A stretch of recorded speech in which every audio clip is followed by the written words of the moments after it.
It's hard to beat a day on the lake. I'm WEIU's Lacey Spence. In this episode, we'll share why you should take a hike or a boat to Lake Sara.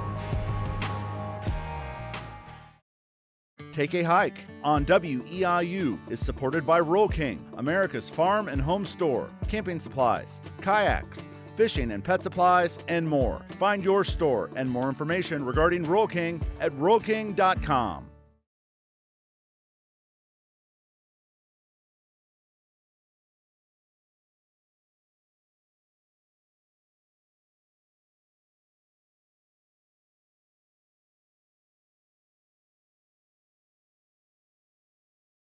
Hi, I'm WEIU's Lacey Spence. I've lived in Central Illinois my whole life, and if there's one thing I've learned, you don't have to go too far to find the beauty of the great outdoors. Come along with me as I visit a variety of parks and natural areas across Illinois, and share why you should take a hike to each episode's location. Adventure and fun await in Take a Hike, the mini-series. Thank you for joining us for this episode of Take a Hike. I'm your host, Lacey Spence, and today we're on the road. We're at Lake Sara. There might be woods behind us, but the lake is coming up later, and we've got the lake superintendent with us today. We've got Mike Dirks. Welcome to Take a Hike. Thank you, I appreciate it.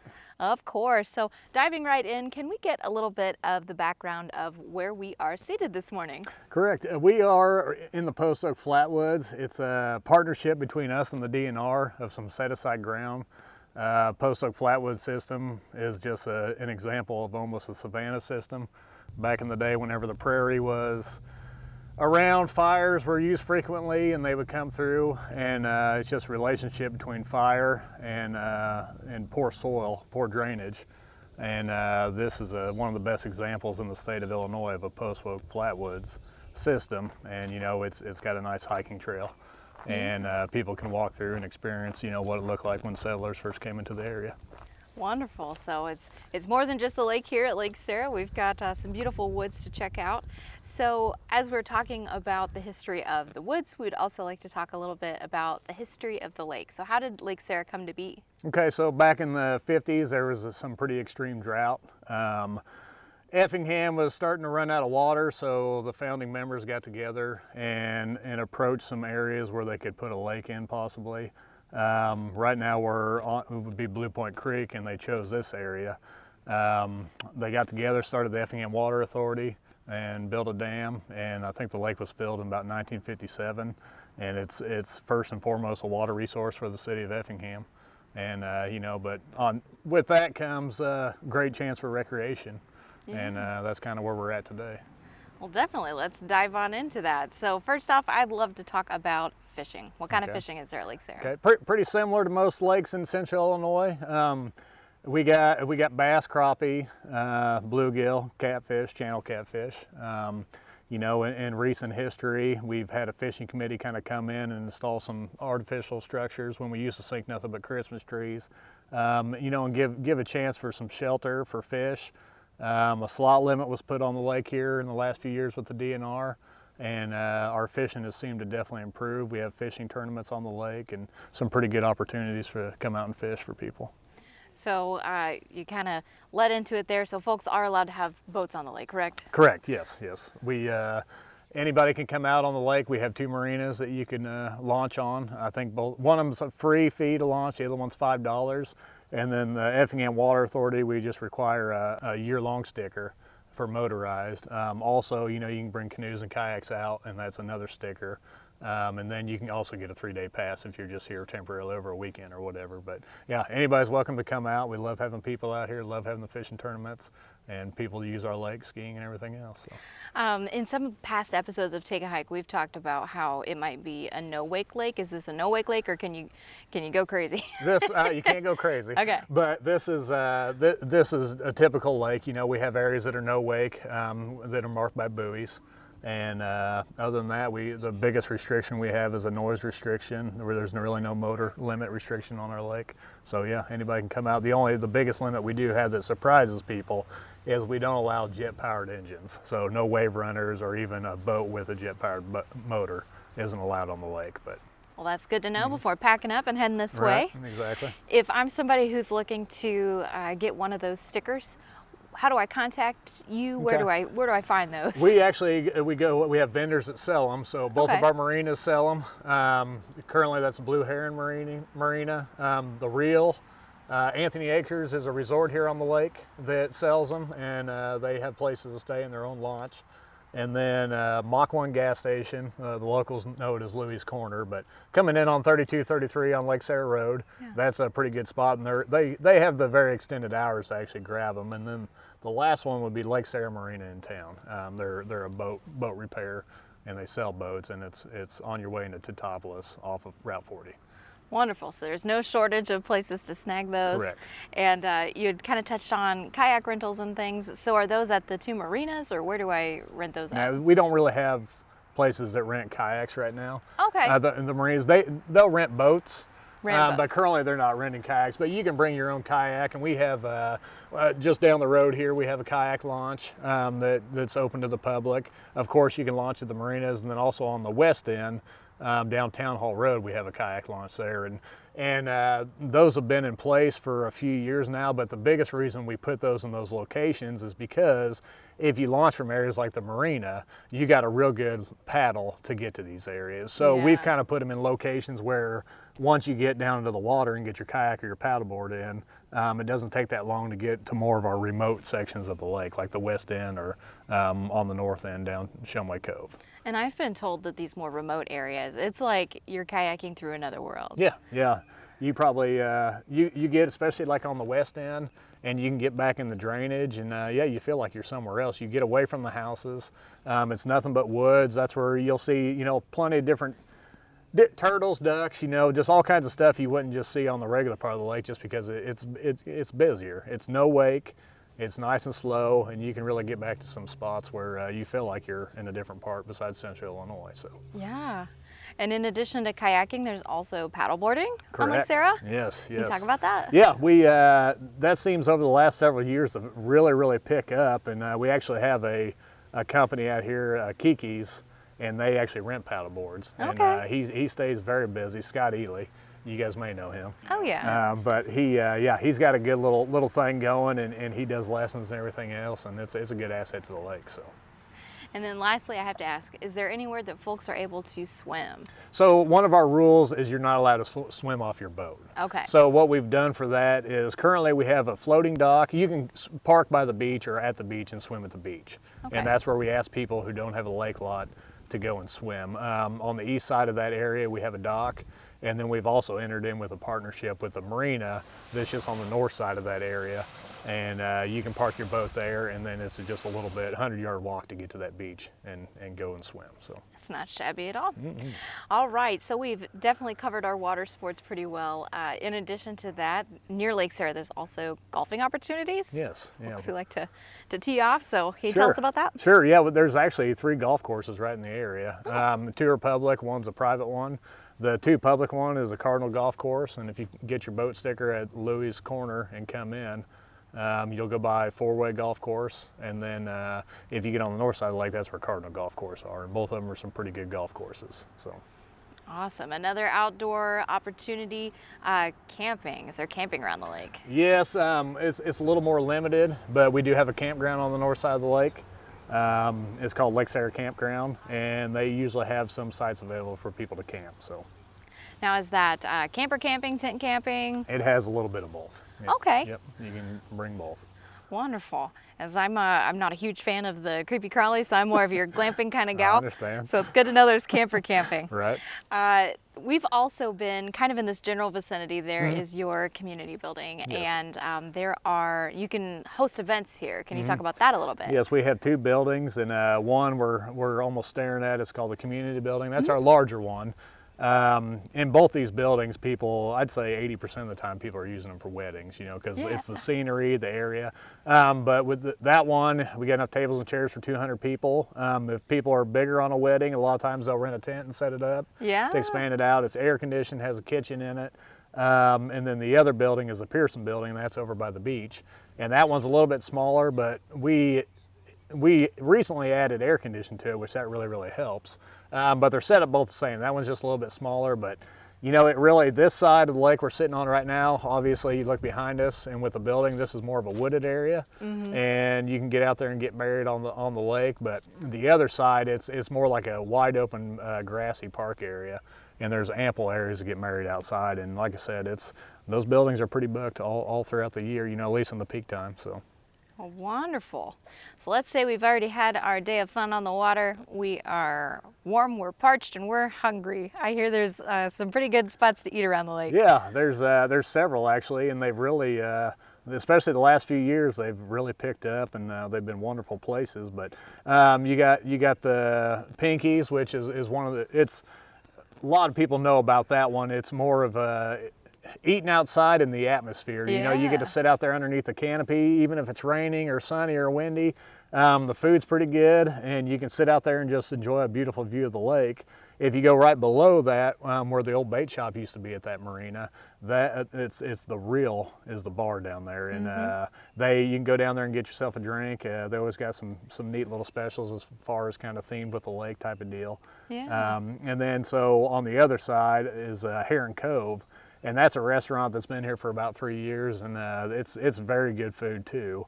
And I mean, they're wonderful assets to have on the lake, you know. Oh, yeah. And anytime you have something like that, an ability for people to go and eat, they're pretty good. So. Now, are they open seasonally? Yes. Thereabouts? Okay. Heron Cove typically tries to stay open throughout the year, but like Pinkies and the Real, it's best just to get on their Facebook pages. They update pretty regularly on the hours because they do change seasonally, and then you can kind of figure out exactly what their plan is for that week type of deal. Perfect. So we've not talked yet about some big events that happen on the lake. Yes. I know there's a couple of big draws. Can we go ahead and start with the Lake Sara Dam Run? Yes, yeah. So the dam run has been going on for, Ruth is going to get me for not getting this right, but let's say 22 years. But it actually benefits the Special Olympics, Yeah. and it's right here where we're sitting right now is where it starts, and they got a 5K. An 8-mile, 5K run walk, an 8-mile, and then the last, I think this will be the 3rd or 4th year for the half marathon. And it's kind of neat. It starts on the dam, and then it runs out kind of around the lake, different routes depending on what you're running, you know. And some years they have a lot of people. I do a lot of running, it might not look like it, but a lot of the races around here, you know, there's some good numbers. But it's a step above as far as numbers. You know, they have a ton, and then they raise so much money for Special Olympics every year, and then they also donate to other places. And as far as, you know, most people whenever they run, they get the T-shirt, and then they hope there's water bottles and bananas there. You know, but for this one, all kinds of people are there donating, you know, and so and then you can even get a massage after you're done too. So. The community really comes together really for that. Yeah. I'm sorry if I missed it. What time of year abouts is that? that? One is in April. In the It's always spring. the first Saturday of April. Gotcha. Yep. And then another event for the Special Olympics, the Polar Plunge at Lake Sara. Yes. Talk about that chili dip. Yep. So that one's normally, I believe, in February, and it's kind of neat because it depends on the year or how the year goes. But I have a picture of ice 8 inches thick, and we had to go out with a dive team and actually use chainsaws to cut it. And that's only been 1 year. Yeah. But that year was a true polar plunge, you know, and diving in. But every year it's pretty cold, and they got some pretty good numbers too. It's a themed deal, and everybody really comes out for that one too. So. Ooh, more power to you all. What else have we got? We've got the Moccasin Creek Music Festival. Yes. So that sounds like fun. There's several festivals over, and that's at the marina on the north side, the real marina. But that has several music festivals throughout the year. You know, 3 I think. And the Moccasin Creek Festival is one of the bigger ones. It's a Thursday through Sunday event. And they have some pretty popular local bands or some bands you know of. Yeah. And maybe I'm just not in the music scene enough, but they get people from Canada to come and perform. You know, some more well-known stuff. So, and it's a good little deal. They got all kinds of vendors and everything. You know, so it's a pretty good concert. And you said it was a couple-day deal. About what month? That one's in June, I believe. Yes. A little bit warmer. And then as we head later into the year, 4th of July Yes, on Lake the Sara. big That's a pretty event. big deal. Yeah, one would say it's probably the as far as population, the biggest event in Effingham County. Oh, wow. And it's been going on for years. The Good Neighbors actually put it together, and so they do the fundraising for the fireworks, and they raise money every year, and the show gets better and better every year. But it's always right now. It's always on the 3rd of July. So it's the day before the 4th because of the fireworks in town, and it's people come by land and people come by sea. It's just amazing the amount of boats that are out there. I have the lake superintendent house over here, and whenever the fireworks are done, you just see an exodus of white, green, and red lights coming by boat, and then there's thousands of people that come, that don't have the boats, and they come and they sit on the beach, and they're right underneath the fireworks, and it's a pretty big show. Now, have you viewed it from land and from water? I have, yes. So I need the insider scoop. Ooh, the Which is best. prettier? Where should I watch? I would say probably by boat, because you can get out a little bit further back and you're not craning your neck up. But by land you can get a little ways back from it too. And like we tell everybody, either or, you're going to take a while to get off the lake, or you're going to take a while to get out of there in your vehicle. Yeah. So if you do come and you come by land, be prepared to stay there for a while. So. Gotcha. So you're not really losing out wherever you're trying to view You it are from. not. No, not at all. Wonderful. Well, we are about to head into our second half of the show. We're going to be talking about the revival of Lake Sara. Are you able to just kind of give a brief look at what we might be hearing about from our friend Cristo? Oh yeah, Cristo. He's going to tell you all about what we've done on the north side of the lake.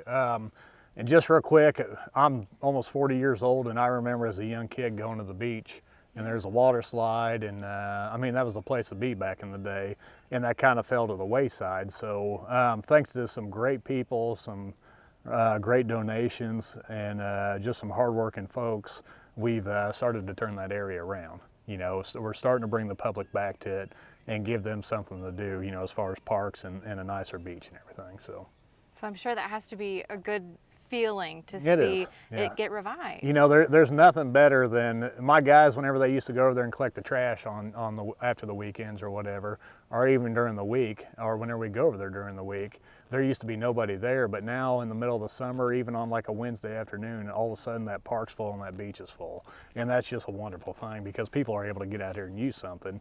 One of the bigger complaints I hear in the area is there's nothing for kids to do, and especially nothing free for kids to do. And we're starting to give them an opportunity. They can come out to the beach and swim, and then go play at the park if they get cold in the water or hot up top and cool down, and it's just an opportunity for people to get out in the public and enjoy the outdoors. So. Wonderful. Well, before we switch gears here, is there anything else you wanted to add I didn't ask about? No. I think that you covered most of it. Hit the nail on the head. Boom. We love Got it. Awesome. Well, thank you so much, Yes. Mike. We're going to take a quick break and we'll show you our Take a Hike showcase. So don't go anywhere.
And we are back. We've swapped locations out here at Lake Sara, and look, we've got a new guest.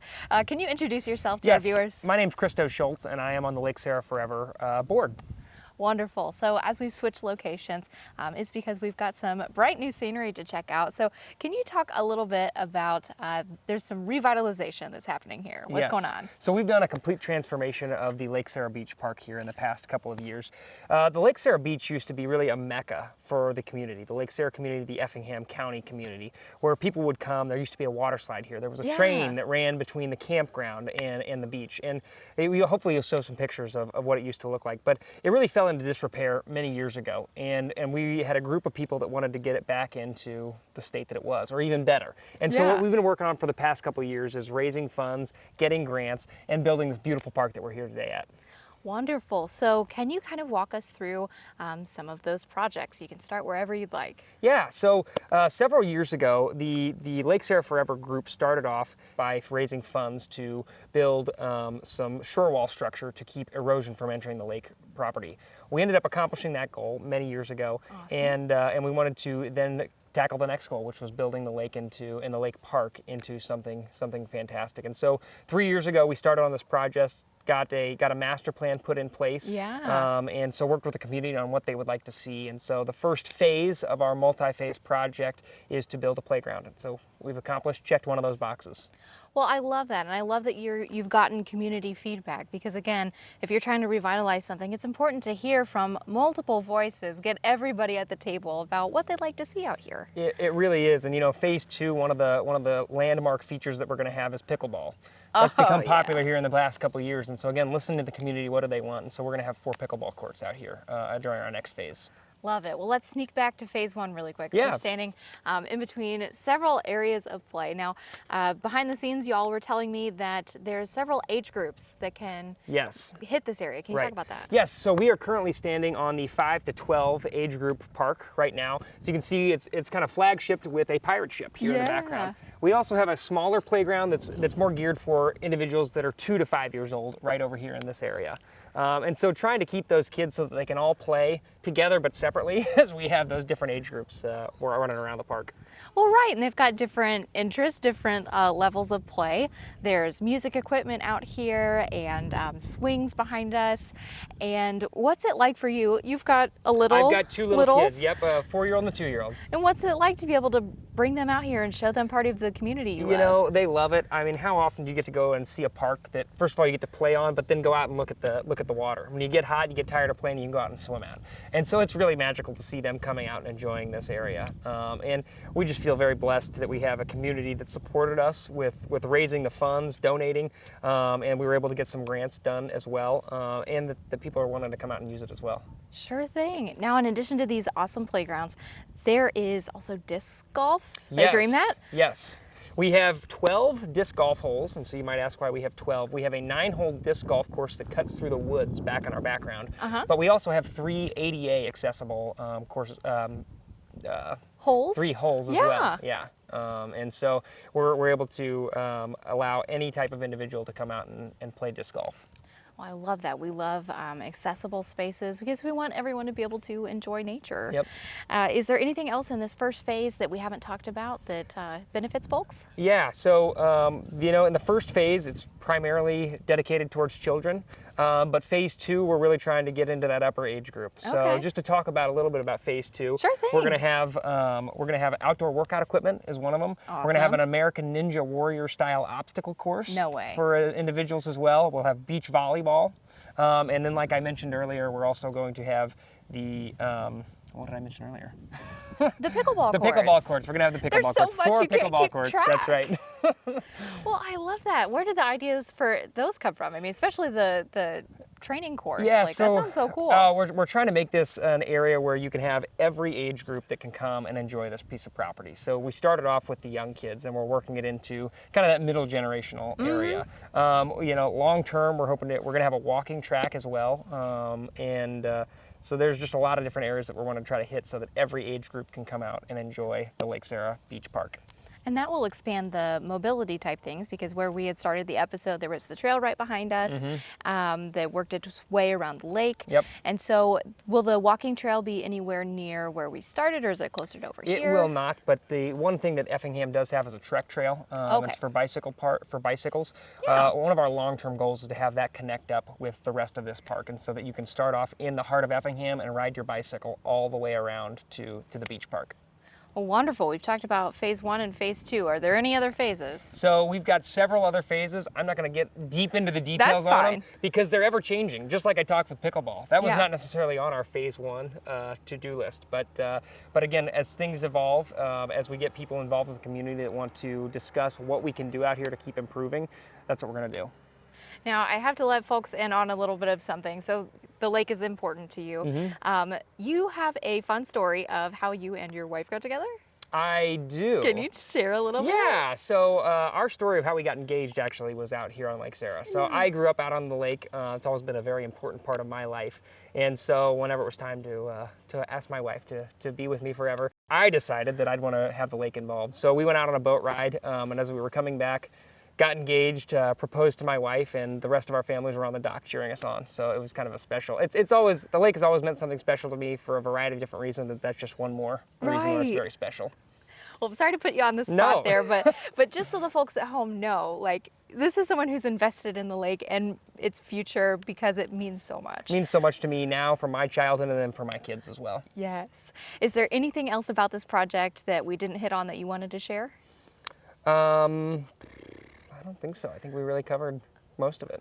Yeah. Awesome. Well, Crystal, thank you so much for coming on Take a Hike. We appreciate it. I very much appreciate it. It was wonderful having you here. Yes, thank you. And we hope our viewers will join us for our next episode of Take a Hike.